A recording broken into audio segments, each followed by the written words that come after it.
మోతిలాల్ నాయక్ అని లంచ కొడుకు ఇవాళ మంగ్లీ మంగ్లీ అని పాట పాడుతున్నావు కదా. మంగ్లీకి ఏం పుట్టిందిరా?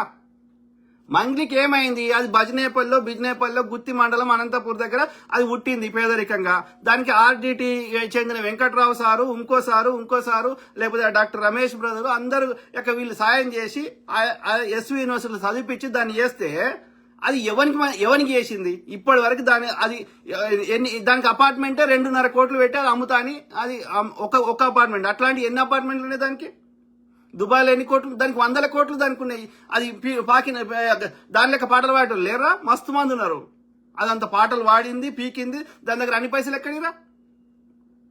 అదంట సెలబ్రిటీ అంట, అది భూమి మీదకి రాదంట, పీకిరాడు. ఏందిరా సెలబ్రిటీ అంటే? ఏందిరా?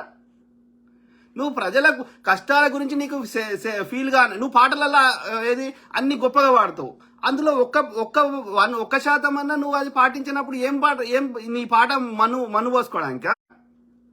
పేదవాళ్ళ బాధని నువ్వు నీ పాటల రూపంలో చెప్తే సరిపోదు కదా. సేవలాలు గిదే చెప్పిండా ఏముండలు? అరే మోతిలాల్ లంచ కొడక, ఓ సత్యవతి, నీ వల్ల ఈ భూమి మీద ఎవరికి ఒక 5 రూపాయలు సాయం చేసినావే పిచ్చిదానా?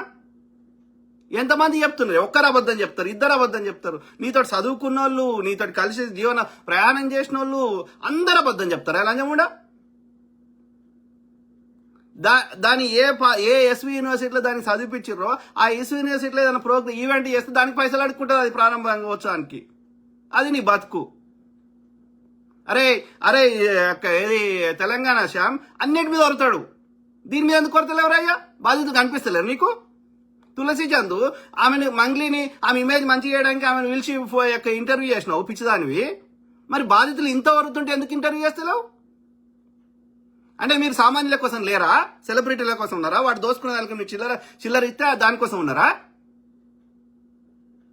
ఈ పేదోడు ఇయ్యాడు కదా, పేదోడు వాడికి అన్ని వాళ్ళకే ఇచ్చేసే, వాడు ఆశ ఏదో 2 రూపాయలు ఎక్కువ వస్తుందని వాడు ఇయ్యాడు కదా మీకు చిల్లర. సిగ్గుశరం ఉండాలి మనిషి పుడితే. మళ్ళీ నీతులు చెప్తారు, నీతులు ఆలోచించండి మిత్రులారా. ఇదే తెలంగాణ శ్యాము ఆమె స్ఫూర్తి చచ్చిపోయింది మాట్లాడరా? బీఆర్ఎస్ వాడు వాడి లీడర్ ఇన్వాల్వ్ అయిందంటే మాట్లాడాడు. పక్కా బీఆర్ఎస్ సపోర్ట్ చేస్తున్నారు. తులసి చంద్ అయినా తెలంగాణ శ్యామ్ అయినా వాడు ఈ తులసి చంద్ మొగడు ఆర్ఎస్ ప్రవీణ్ గారికి బగ్గ క్లోజ్ ఫ్రెండ్. ఆర్ఎస్ ప్రవీణ్ గారు బీఎస్పీలో పొట్టుపట్టు తిట్టిండు కేసీఆర్ ని, బీఆర్ఎస్ ను. మళ్ళీ పోయి ఆ సంఖ్యలకు ఈడ 35 లక్షలు టికెట్ కి 30 నుంచి 70 లక్షలు తీసుకున్నాడు లంచ కొడుకు 119 నియోజకవర్గాల్లో. మళ్ళీ పోయి దొరకాల కింద దొడ్లేదు వచ్చిండు పాడుకో. వీళ్ళు దళితుల కోసం కొట్లాడతారంట, వీళ్ళు బహుజనుల కోసం కొట్లాడతారంట ఈ లంచ కొడుకులు.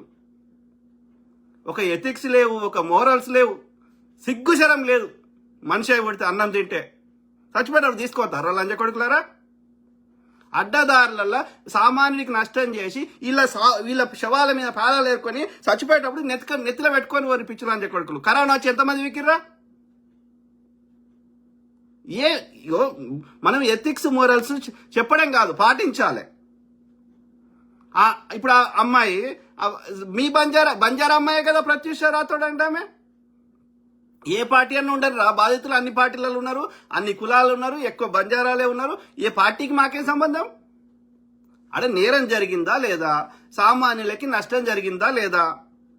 అది 100 మందితో తిరుగుతుందా? తిరగటానికి నొప్పి లేనిది, నీకు నొప్పి లేనిది, మాకేం నొప్పి ఉంటుంది మధ్యలో? యోధైనా మంగ్లీ అయినా దామురెడ్డితో వండుకున్నదా, ఇంకొంత వండుకుందా, మాకేం అవసరం? నీకు రక్తం వచ్చేదాకా చేసుకో, మాకేం పని?